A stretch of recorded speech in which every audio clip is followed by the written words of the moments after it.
Want your drums to sound like this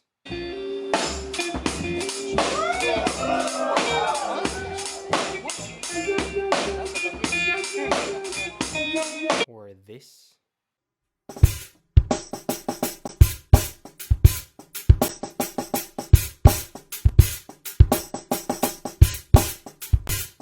What's up YouTube, back at it again with another video.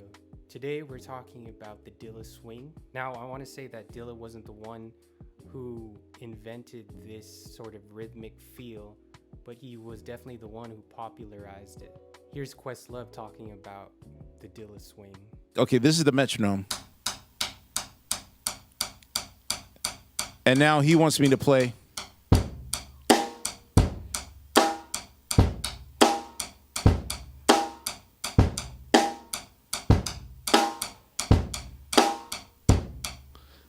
Which is, you know, I started having issues. Like, well, what if other drummers, like the musician community, is going to laugh at me? And he's like, nah, man, trust me. Like, use the force.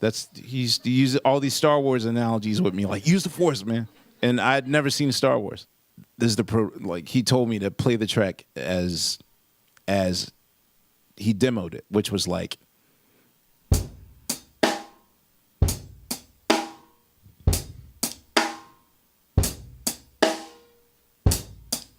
Like for 8 minutes, and I did it, and then he was like, "No, man, I want you to do it drunker than that." And so, I don't know. By 2000, then I just like,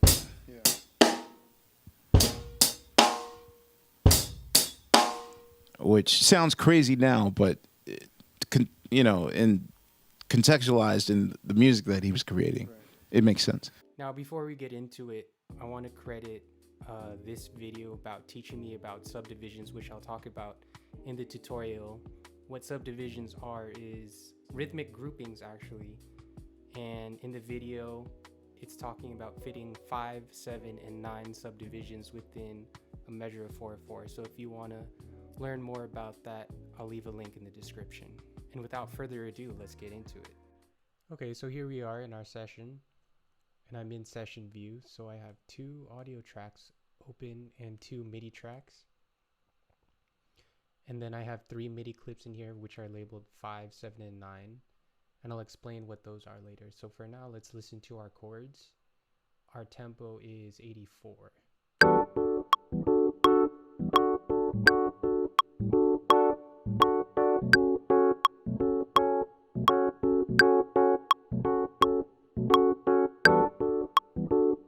Nothing special, just a 4-bar loop. Let's move on to bass.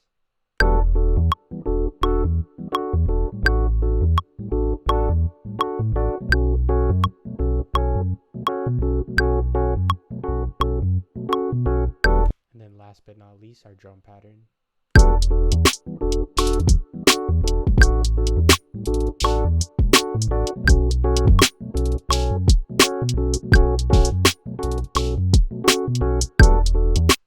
Alright, it sounds pretty swaggy as it is, and these are the drums as I played them on quantized. But if you still want to push the envelope further and want it to have that laid back behind the beat sort of Dilla swing, one way to achieve that is if we go into packs, and then core library, swing and groove, and then you'll see these subfolders of different genres and machines, if you will. And inside each one of these, you'll see these different rhythmic patterns or intonations. And if we click on one of them,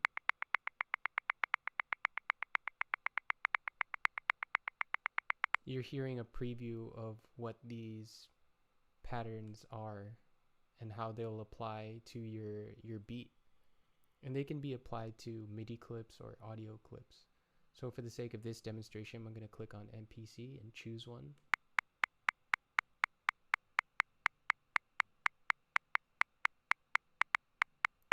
If you notice, as I go on down the line, the intensity of the swing is getting stronger.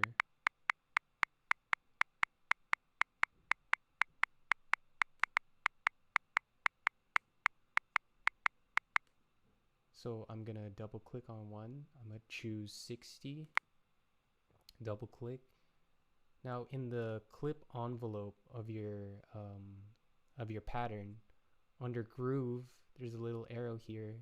Click on that, and you can see that the groove that we've selected is made available. So click on that, hit commit, and you'll see that the notes have shifted to match the feel of the groove that we've chosen. So let's listen to it, how it sounds now.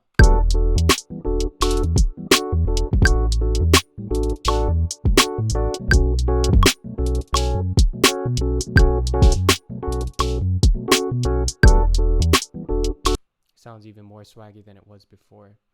However, the change is very subtle because as I played it before, it was already swing. So I was already playing it swing. So that's why it has that feel. And if you want to go back to the original pattern, all you have to do is Command Z. And as you can see, the notes have shifted back. So you can choose another groove if you so wish. If you want to make it even more exaggerated, you can do so. So let's click on 69 because why not? If we choose 69, hit commit.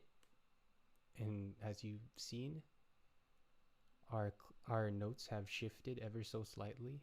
So let's listen to how it sounds now.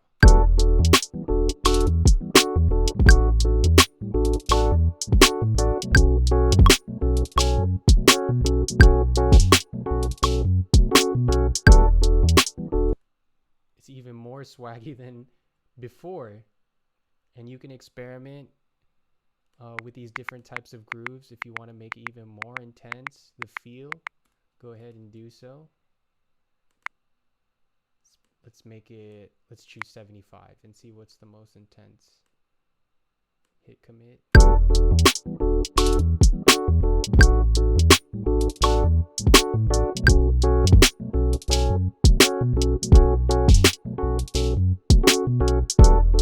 Swag. So lastly, moving on to these little MIDI clips here, what these numbers represent are subdivisions, meaning fitting 5 subdivisions, 7 subdivisions, and 9 subdivisions within a group of 4, within a bar of 4 counts. 4 counts rather. I hope that makes sense. So if we listen, there's no patch on these right now, but if I open up a sample,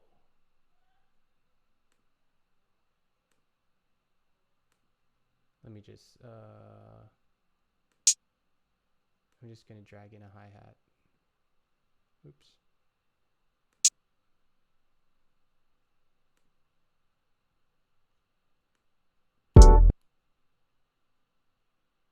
Solo. All right, cool. So we have our hi-hats. Now, how did I end up making 5 subdivisions within a group of 4? Well, I'll show you. So, oops. If we make, as you can see, I'm in quarter notes. I'm in a quarter note grid. So if I draw in 4 notes, we should hear,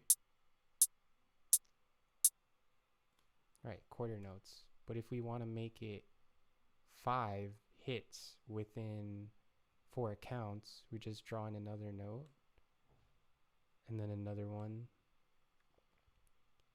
And you're going to see why I drew in 6 instead of 5. So I select this row, and then you're going to notice that a little warp marker shows up. Now what you do is click on that warp marker, drag it until 5 subdivisions will fit into those 4 counts, and just delete the end off. So now we have 5 subdivisions within 4 counts. So if we listen to how that sounds,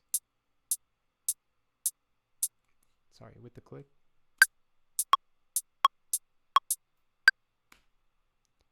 Now you can get really interesting rhythmic patterns with this.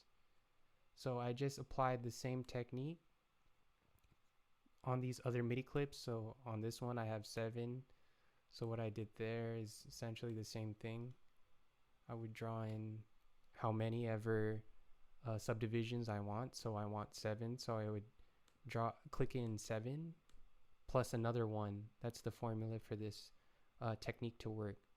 So 1, 2, 3, 4, 5, 6, 7, 8. So I want 7 subdivisions in a group of 4 counts. So I do the same thing.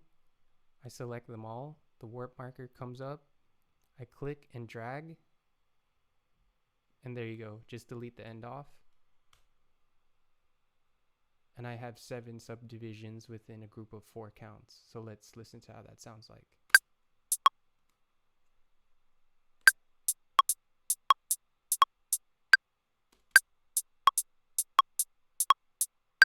Sounds pretty cool, right? And it also works with the 9. So I did the same thing. I drew in 9 plus another one, which makes it 10, and so on and so forth. Added in the warp marker. So here are 9 hits.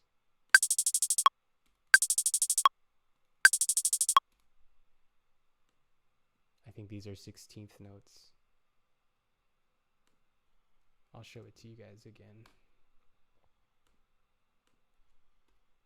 1, 2, 3, 4, 5, 6, 7, 8, 9, 10. Select them all. And then just drag them. Delete this one at the end.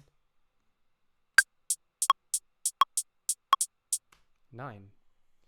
So now what I can do with these little MIDI clips is I can extract these grooves from the subdivisions and then apply it to our pattern. So I'll do an example of that. If I hit Command A and then right click on the clip, and then there's a selection here that says extract grooves. Hit that. And then once we go back into our drum pattern, there we can see that our groove that we've extracted is there. So if we click on that, hit commit, and it is shifted. It's shifted our notes to fit the pattern that we've created via MIDI. So let's listen to how that sounds.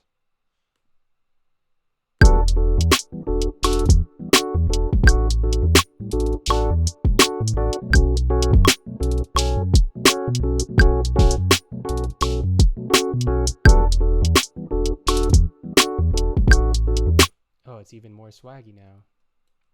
So let's try it with 7. Do the same thing. Extract groove. Go back. Select groove 7. Commit.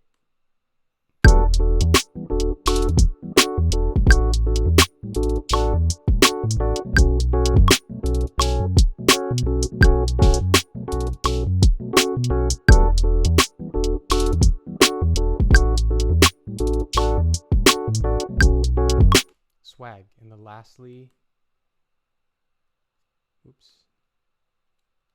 undo. Lastly, our 9 groove, extract groove, commit.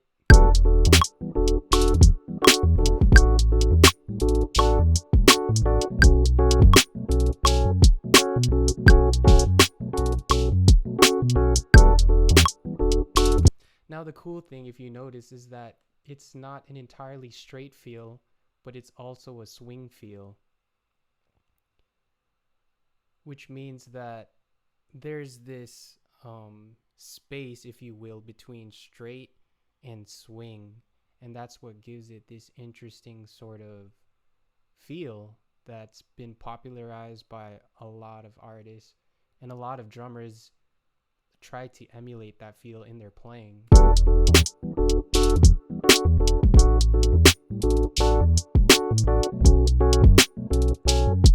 And you can't help but like